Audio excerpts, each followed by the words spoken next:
वैदिक सभ्यता 1500 से 600 ईसा पूर्व। वैदिक सभ्यता को दो भागों में बांटकर पढ़ा जाता है। ऋग वैदिक काल 1500 से 1000 ईसा पूर्व और उत्तर वैदिक काल 1000 से 600 ईसा पूर्व। आज हम लोग ऋग वैदिक काल के बारे में पढ़ेंगे। चूँकि इस संस्कृति के विषय में हमें संपूर्ण जानकारी वेदों से मिलती है, इसलिए इस काल को हम वैदिक काल के नाम से जानते हैं। वैदिक संस्कृति के प्रवर्तक आर्य थे। आर्य शब्द का शाब्दिक अर्थ श्रेष्ठ या कुलीन होता है। आर्य शब्द का संबंध भाषा से है।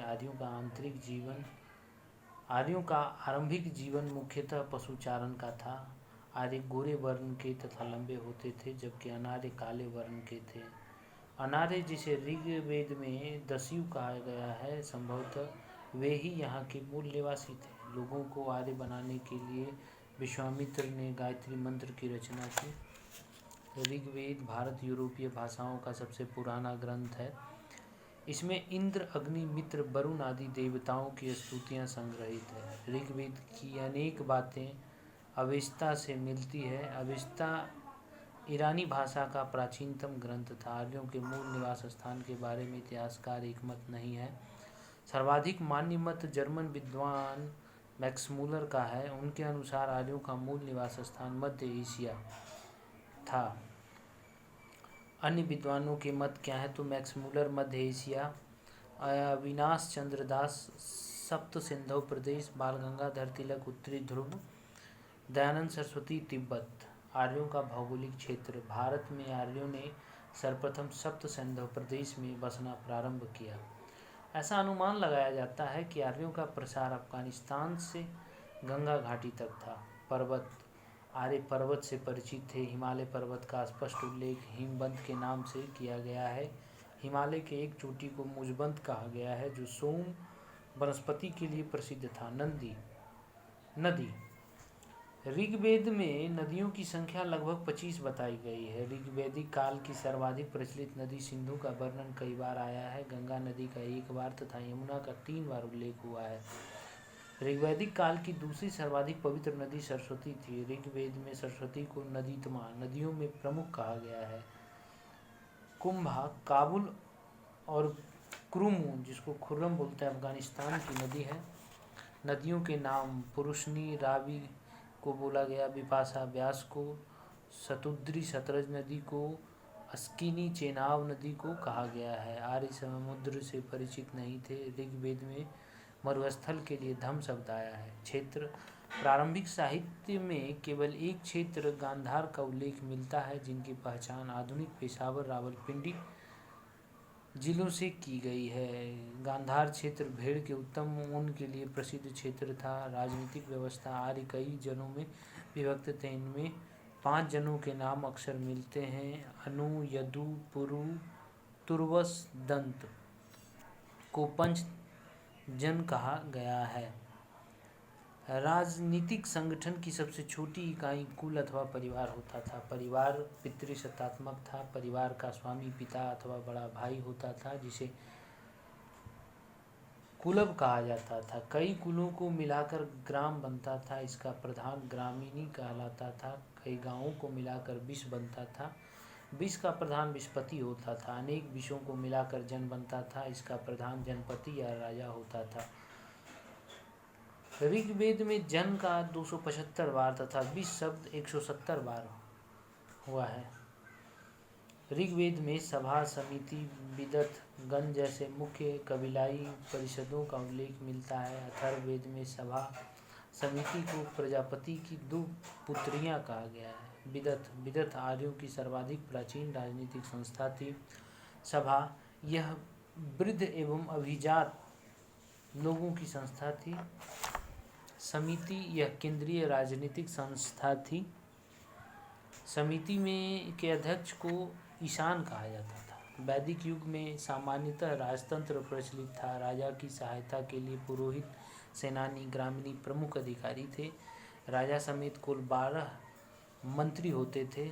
संगृहीति कोषाध्यक्ष होता था। भागदूत कर एकत्र करने से संबंधित अधिकारी था। इतरे ब्राह्मण से ज्ञात होता है कि पूर्व दिशा में राजा सम्राट, दक्षिण में राजा भोज, उत्तर में राजा विराट, मध्य में राजा राजन कहलाते थे।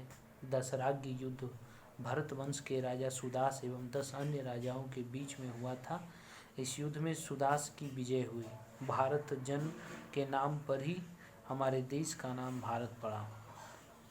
दशराज्य युद्ध का वर्णन ऋग्वेद के 7वें मंडल से प्राप्त हुआ है।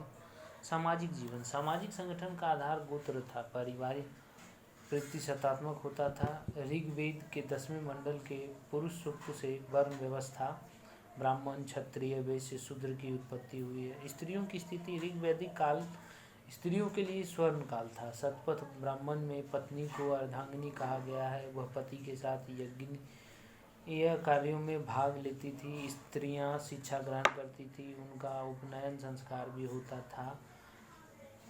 अपाला, घोषा, विश्वरा आदि ने मंत्रों की रचना की। इस समय तक विवाह जैसी संस्था का प्रचलन हो चुका था। विवाह वयस्क होने पर ही होता था। बाल विवाह का प्रचलन नहीं था। समाज में सामान्यतः एक पत्नी की प्रथा प्रचलित थी, परंतु उच्च एवं धनी वर्गों में बहुपत्नी प्रथा प्रचलित थी। समाज में नियोग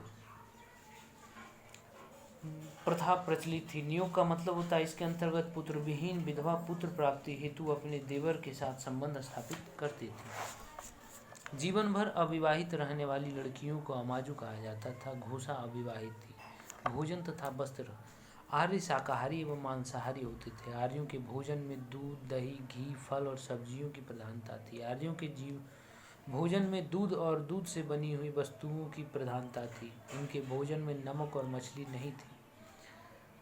अघन्य शब्द गाय के लिए प्रयुक्त हुआ है।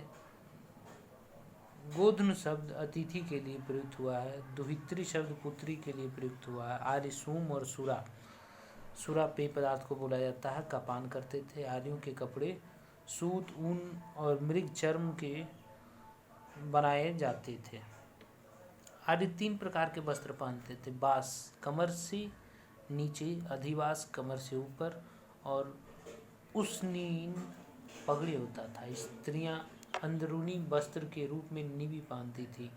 आर्य आभूषणों के भी शौकीन थे। स्त्री और पुरुष दोनों आभूषण पहनते थे। उनके मनोरंजन के साधन में नृत्य, गान, रथों की दौड़, ध्रुत क्रीड़ा आदि प्रमुख है। मनोरंजन के लिए समारोहों एवं उत्सवों का आयोजन किया जाता था।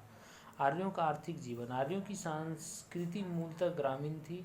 ऋग्वैदिक काल में अर्थव्यवस्था का आधार पशुपालन था। रथी मतलब संपत्ति की गणना मुख्यतः मवेशियों से होती थी। अधिकतर लड़ाइयाँ गायों के लिए लड़ी जाती थी। ऋग्वेद में कृषि संबंधी प्रक्रिया का उल्लेख 4th मंडल में मिलता है। ऋग्वेद में कृषि का उल्लेख 24 बार हुआ है। सीता हल की बनी नालियाँ थी। तांबे एवं कांसे के लिए अयस शब्द का प्रयोग मिलता है। पनी व्यापारी थे। बैकनॉट सूदखोर को कहा जाता था। धार्मिक जीवन, वैदिक धर्म की सर्वप्रमुख विशेषता उसका व्यवहारिक तथा उपयोगितावादी स्वरूप था। देवताओं की उपासना यज्ञ द्वारा की जाती थी। यज्ञ में दूध, अन्न, घी, मांस तथा सोम की आहुतियाँ दी जाती थी।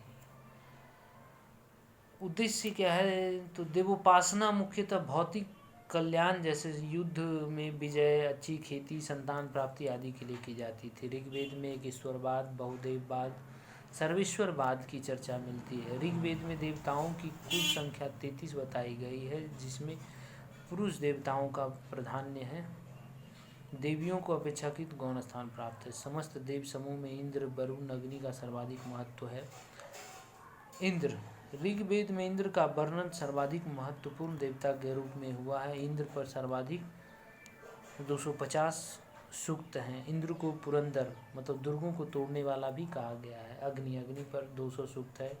वैदिक काल में अग्नि देवताओं और मनुष्यों के बीच मध्यस्थ था। वरुण, तीसरा प्रमुख देवता वरुण था। वरुण पर 30 सूक्त है। वरुण ऋतु का नियामक है। इन्हें ऋतस्य गोपा कहा गया है। वरुण पापियों को दंडित करने का काम करते थे। उन्हें जलोदर रोग से पीड़ित कर देते थे। मरुत आंधी तूफान के देवता थे। सोम पेय पदार्थ के देवता थे। 9वां मंडल सोम को समर्पित है।